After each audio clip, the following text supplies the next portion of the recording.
الحمد لله رب العالمين والصلاة والسلام الأتمان الأكملان على خير خلق الله وعلى آله وأصحابه ومن والاه أما بعد.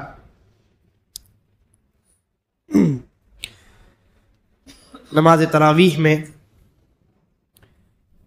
سورۃ الانعام کی مکمل تلاوت کی گئی ہے. سورۃ الانعام، الانعام اس لفظ کا معنی ہوتا ہے چوپائے، چار پیر پر چلنے والے جانور، اور خاص کر اس سے چار قسم کے جانور مراد ہیں: اونٹ، گائے، بکریاں اور دمبے. یہ چار قسم کے جانور یا بھیڑ، یہ چار قسم کے جانور مذکر اور مؤنث، تو کل 8 جانور ہو گئے. الانعام سے یہ 8 جانور مراد ہیں. اور چونکہ اس سورہ کریمہ میں اللہ تعالیٰ نے ان جانوروں کے تعلق سے چند احکامات کا تذکرہ کیا ہے، اور یہ تذکرہ کسی دوسری سورہ میں نہیں ہے، اس اعتبار سے یا اس مناسبت سے اس سورہ کو سورۃ الانعام کہا گیا. اور یہ سورہ وہ جو کل میں نے ذکر کیا تھا کہ نبی اکرم صلی اللہ علیہ وسلم کو السبع الطوال، 7 لمبی لمبی صورتیں تورات کے بدلے میں دی گئی ہیں، ان میں سے ایک سورہ ہے سورۃ الانعام. اور مفسرین نے لکھا ہے کہ ان 7 صورتوں میں السبع الطوال میں یک بارگی نازل ہونے والی یہ واحد سورہ ہے، یعنی ایک ہی مرتبہ میں پوری کمپلیٹ سورہ نازل ہو گئی. 7 صورتوں میں کوئی دوسری سورہ ایسی نہیں ہے جو ایک ہی بار میں نازل ہو گئی سوائے سورۃ الانعام کی. تو یہ اس کی ایک خصوصیت، اور اللہ رب العالمین کی حکمت اس میں پوشیدہ ہے. مفسرین نے ذکر کیا ہے کہ چونکہ یہ جو کافر تھے، مشرک تھے، یہ دیکھتے تھے کہ محمد صلی اللہ علیہ وسلم پر قرآن مجید تھوڑا تھوڑا کر کے نازل ہو رہا ہے، تو یہ اعتراض کرتے تھے. وہ کہتے تھے وَقَالُوا لَوْلَا نُزِّلَ عَلَيْهِ الْقُرْآنُ جُمْلَةً وَاحِدَةً، کہ بھائی قرآن یہ تھوڑا تھوڑا کر کے کیوں نازل ہو رہا ہے؟ موسیٰ علیہ السلام کو تورات تو ایک بار میں دے دی گئی، قرآن ایک ہی بار میں محمد صلی اللہ علیہ وسلم پر نازل کیوں نہیں ہو جاتا؟ یہ ان کا اعتراض تھا. تو اللہ تبارک و تعالی نے سورۃ الانعام، جو کہ لمبی صورتوں میں سے ایک سورہ ہے، اس سورہ کو ایک بار میں نازل کر کے یہ واضح کیا ہے کہ اللہ رب العالمین اگر چاہے تو پورا قرآن ایک بار میں نازل کر سکتا ہے، جیسا کہ یہ لمبی سورہ ہم نے اللہ رب العالمین نے ایک بار میں نازل کر دی. لیکن حکمتوں کے پیش نظر، مصلحتوں کے پیش نظر اللہ تعالیٰ قرآن کی آیتوں کو تھوڑا تھوڑا کر کے نازل کرتا ہے. اور سورۃ الانعام یہ بڑی عظیم سورہ ہے. اس سورہ کے تعلق سے حضرت عبداللہ ابن عباس رضی اللہ عنہما فرماتے ہیں، بڑی عظیم بات فرماتے ہیں نزلت سورۃ الانعام بمکہ لیلا جملتا، کہ سورۃ الانعام مکہ میں رات میں ایک بار میں نازل ہوئی. حولها 70,000 ملک، اور جب یہ سورہ نازل ہو رہی تھی رسول اللہ صلی اللہ علیہ وسلم پر، تو اس سورہ کے ارد گرد 70,000 فرشتے موجود تھے. یجأرون حولها بالتسبیح، 70,000 فرشتے سورۃ الانعام کو لے کر کے نازل ہو رہے تھے، اور سب کے سب تسبیح بیان کر رہے تھے، سبحان اللہ سبحان اللہ کہہ رہے تھے. اور ایک روایت میں آتا ہے، یہ جو روایت ہے یہ امام القاسم ابن سلام نے اپنی کتاب فضائل القرآن میں اس کو ذکر کیا ہے، روایت کیا ہے، اور علامہ ابن حجر اور علامہ احمد شاکر رحمہم اللہ نے اس اثر کو صحیح قرار دیا. اس کے علاوہ ایک اور اثر ہے لیکن اس کی سند میں ذرا کلام ہے. اس میں یہ ہے کہ جب یہ سورہ نازل ہوئی سورۃ الانعام، تو نبی اکرم صلی اللہ علیہ وسلم اللہ کی تسبیح بیان کرنے لگے، سبحان اللہ العظیم سبحان اللہ العظیم کہنے لگے. یہ اس بات پر دلالت کر، یہ عمل اور یہ اثر جو میں نے ذکر کیا، یہ اس بات پر دلیل ہے کہ یہ سورہ سورۃ الانعام کتنی عظیم سورہ ہے، کہ اس سورہ لے کر کے اترنے والے 70,000 فرشتے تھے اور وہ تسبیح بیان کرتے ہوئے رات میں مکہ میں اس سورہ کو لے کر کے نازل ہو رہے تھے. اس لیے اس سورہ کو پڑھنا چاہیے، اس سورہ کے ترجمے کو پڑھنا چاہیے، تفسیر کو پڑھنا چاہیے۔ اس میں کئی احکامات کا تذکرہ اللہ تبارک و تعالیٰ نے کیا ہے۔ مشرکوں کی جہالت، ان کی سفاہت، ان کی بے وقوفی اور ان کی بدمعاشی کو بھی اللہ تبارک و تعالیٰ نے ذکر کیا ہے۔ حضرت سعید ابن جبیر رحمہ اللہ بیان کرتے ہیں کہ عبداللہ ابن عباس رضی اللہ عنہما نے فرمایا اذا سرک ان تعلم جہل العرب، اگر تم چاہتے ہو کہ اہل عرب کی جہالتوں کو پڑھو، فقرأ ما فوق 30 و100 فی سورۃ الانعام، تو سورۃ الانعام میں جو 130 نمبر کی آیت ہے اس کے بعد کی آیت ہے اس کو پڑھو، جس میں اللہ رب العالمین نے ذکر کیا ہے قد خسر الذین قتلوا اولادهم سفہا بغیر علم، کہ وہ لوگ خسارہ اٹھانے والے ہیں جو بے وقوفی میں اپنی اولاد کو قتل کر دیا کرتے تھے، بیٹیوں کو آپ جانتے ہیں، بیٹیوں کو زندہ زمین میں دفن کر دیا کرتے تھے۔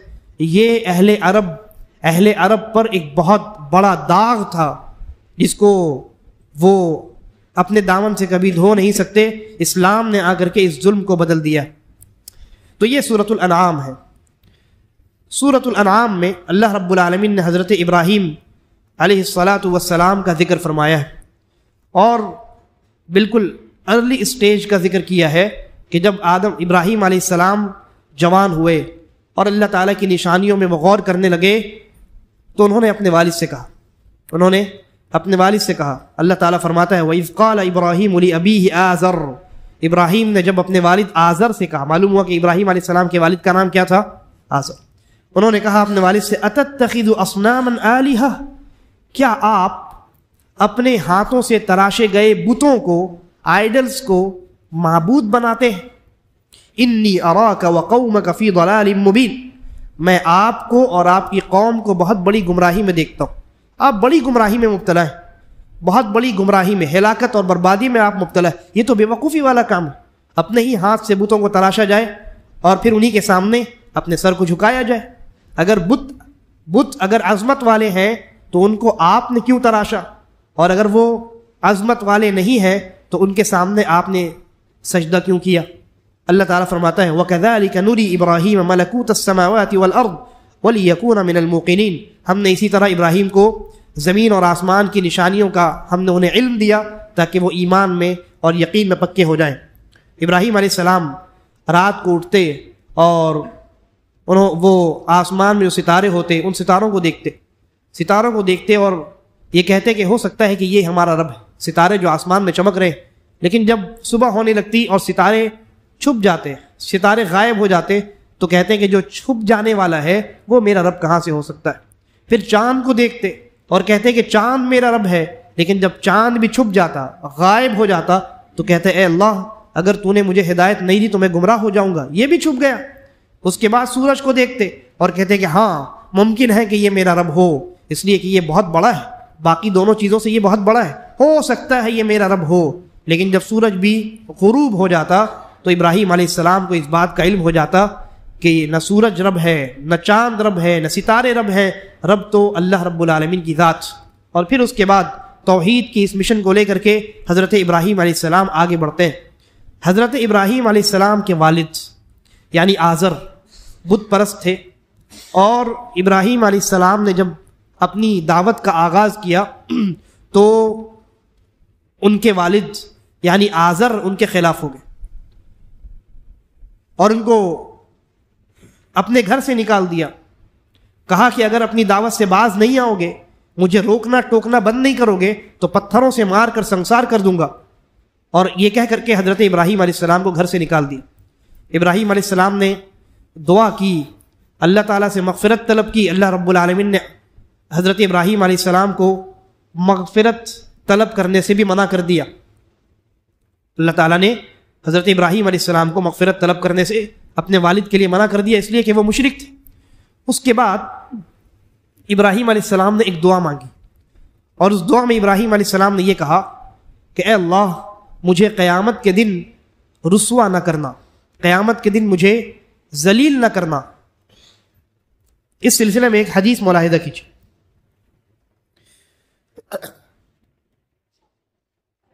حضرت ابو ہریرہ رضی اللہ عنہ بیان فرماتے ہیں کہ رسول اللہ صلی اللہ علیہ وسلم نے ارشاد فرمایا حضرت ابراہیم کے جو والد ہیں آزر مشرک ہیں، ان کے لیے استغفار سے بھی منع کر دیا گیا، یعنی کہ جہنم میں ڈالے جانے والے ہیں۔ اب روایت دیکھیں، حضرت ابو ہریرہ رضی اللہ عنہ فرماتے ہیں کہ رسول اللہ صلی اللہ علیہ وسلم نے ارشاد فرمایا، یلقا ابراہیم اباہ آزر یوم القیامہ، قیامت کے دن حضرت ابراہیم علیہ السلام اپنے والد آزر سے ملاقات کریں گے قیامت کے دن۔ وعلی وجہ آزر قطرۃ وغبرہ، اور آزر جو کہ مشرک تھا، بت پرست تھا، ابراہیم علیہ السلام کا دشمن تھا، اس کے چہرے پر گرد و غبار اور ذلت اور رسوائی چھائی ہوئی ہوگی۔ فیقول لہ ابراہیم علیہ السلام کہیں گے، الم اقل لک لا تعصینی، الم اقل لک لا تعصینی، کیا میں نے آپ کو نہیں کہا تھا کہ میری نافرمانی مت کیجیے؟ میں نے آپ کو یا ابتی کہہ کر کے آپ کو سمجھانے کی کوشش کی تھی۔ فیقول ابوہ، ابراہیم علیہ السلام کے والد آزر کہیں گے، فالیوم لا اعصیک، آج میں تمہاری نافرمانی نہیں کروں گا، بولو کیا کرنا ہے، آج میں تمہارا فرما بردار ہوں۔ فیقول ابراہیم، حضرت ابراہیم علیہ السلام کہیں گے، یا رب انک وعدتنی الا تخزینی یوم یبعثون، اے میرے رب تو نے مجھ سے وعدہ کیا تھا کہ جس دن لوگ اٹھائے جائیں گے، جس دن قیامت برپا ہوگی، اس دن تو مجھے ذلیل اور رسوا نہیں کرے گا۔ فأی خزی اخزا من ابی الابعد، جس کا باپ ذلیل اور رسوا ہو، اس سے بڑا ذلیل اور رسوا کون ہو سکتا ہے؟ ابراہیم علیہ السلام کہیں گے، یعنی میرا باپ سب سے بڑا، یعنی میرے باپ کو تو نے ذلیل کر دیا قیامت کے دن، میرا باپ تیری رحمت سے دور ہے، جہنم میں جانے والا ہے، اس کے چہرے پر ذلت اور رسوائی چھائی ہوئی ہے، اس باپ کا میں بیٹا ہوں، میرے لیے اس سے بڑی رسوائی، اس سے بڑی ذلت اور کیا ہو سکتی؟ فیقول اللہ تعالی، اللہ رب العالمین فرمائے گا، انی حرمت الجنت علی الکافرین، میرا فیصلہ اٹل ہے، میں نے کافروں پر جنت حرام کر دی ہے، اور آپ کا باپ کافر ہے۔ ثم یقال، اس کے بعد ابراہیم علیہ السلام سے کہا جائے گا، یا ابراہیم ما تحت رجلیک، ابراہیم علیہ السلام سے کہا جائے گا، ابراہیم اپنے پیروں کی طرف دیکھیے، آپ کے پیر کے پاس کیا ہے؟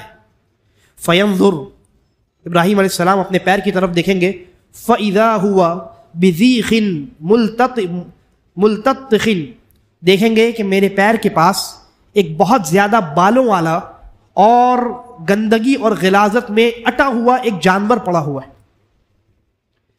در حقیقت اللہ رب العالمین نے حضرت ابراہیم علیہ السلام کے اس درد کو، اس تکلیف کو دور کرنے کے لیے یہ طریقہ اختیار کیا کہ حضرت ابراہیم کے والد آزر کو اس چھوٹے سے بالوں سے اٹے ہوئے اور نجاستوں میں لپٹے ہوئے جانور کی شکل میں تبدیل کر دیا، تاکہ حضرت ابراہیم علیہ السلام کے دل میں جو درد پیدا ہوا تھا باپ کی محبت کی وجہ سے، وہ نفرت میں بدل جائے۔ تو اللہ تعالیٰ نے فرمائے گا، اللہ تعالیٰ ثم یقال ابراہیم علیہ السلام سے کہا جائے گا، ما تحت رجلیک فینظر فاذا ہوا بذیخ ملتطخ، ابراہیم علیہ السلام دیکھیں گے کہ ایک بڑا چھوٹا سا جانور اور نجاستوں میں اٹا پٹا ہوا جانور ہے، لہذا ابراہیم علیہ السلام کے دل میں گھن محسوس ہوگی، وہ آپ کو گھن محسوس ہوگی، آپ نفرت کرنے لگیں گے، اور وہ جو محبت تھی باپ کی وہ ختم ہو جائے گی۔ فَيُؤْخَذُ بِقَوَائِمِهِ فَيُلْقَى فِي النَّارِ، اور اس جانور کو اس کے پیروں سے پکڑ کر کے گھسیٹ کر کے جہنم میں داخل کر دیا جائے گا۔ اس طرح آدم علیہ السلام کے جو باپ ہیں یعنی آزر، وہ جہنم رسید ہوں گے۔ معلوم ہوا کہ انسان چاہے نبی کا باپ ہو یا نبی کا بیٹا ہو جیسے نوح علیہ السلام کا بیٹا، یا نبی کی بیوی ہو جیسے نوح اور لوط علیہ السلام کی بیویاں، کوئی بھی ہو، اگر وہ اللہ وحدہ لا شریک پر ایمان نہیں رکھتا، اللہ تعالیٰ کی توحید کے مطابق زندگی نہیں گزارتا، شرک اس کی زندگی میں موجود ہے، تو اس کو یہ قرابتیں، یہ رشتہ داریاں اسے کوئی فائدہ دینے والی نہیں۔ اس تفصیل کو سامنے رکھیے اور ان لوگوں کی بکواس کو، ان لوگوں کی خرافات کو ذرا ان بے تکی باتوں پر نظر دوڑائیے جو کہتے ہیں کہ آپ فلاں بابا کے مرید ہو جائیے، پار لگ جائیے، فلاں کے ہاتھ پر آپ بیعت کر لیجئے، آپ کو قیامت کے دن پل صراط سے وہ پار کر دیں گے، آپ کو جب قبر میں ڈالا جائے گا تو یہ سلسلہ رکھ دیجئے کہ آپ فلاں سلسلہ سے جڑے ہوئے، چشتیہ، سہروردیہ، قادریہ وغیرہ وغیرہ سلسلے سے آپ جڑے ہوئے، لہذا جب منکر نکیر آئیں گے اور وہ پرچی تب دیکھیں گے کہ اچھا یہ تو فلاں عبد القادر جیلانی کا مرید ہے، اچھا یہ فلاں کا مرید ہے، چلو اس سے سوال جواب نہیں کرتے۔ ان آیتوں اور اس حدیث کی روشنی میں ان لوگوں کی ان بے تکی باتوں کی حقیقت آپ کے سامنے واضح ہو گئی۔ اس لیے قرآن و سنت کی واضح تعلیمات یہ ہے کہ جو توحید پر ہے وہ جنتی ہے، جو مشرک ہے چاہے وہ کوئی بھی ہو۔ اور اسی سورہ میں اللہ تبارک و تعالیٰ نے 18 انبیاء کا ذکر فرمایا اور اس کے بعد کہا وَلَوْ أَشْرَكُوا لَحَبِطَ عَنْهُمْ مَا كَانُوا يَعْمَلُونَ۔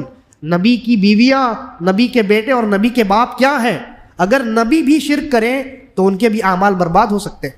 حالانکہ نبی شرک نہیں کر سکتے، لیکن یہ نبی کی امتوں، نبی کے امتوں کے لیے ایک بڑی تنبیہ ہے اور ایک بہت بڑا اللہ رب العالمین کی جانب سے ایک بہت بڑا پیغام ہے کہ شرک پر مرنے والا جہنم رسید ہوتا ہے اور توحید پر زندگی گزارنے والا اللہ تعالیٰ کی جنتوں میں داخل ہوتا ہے۔ اللہ تبارک و تعالیٰ ہم تمام کو توحید پر زندہ رکھے اور ہمارا خاتمہ ایمان اور اسلام پر کرے۔ ھذا وباللہ التوفیق وصلی اللہ وسلم علی نبینا محمد۔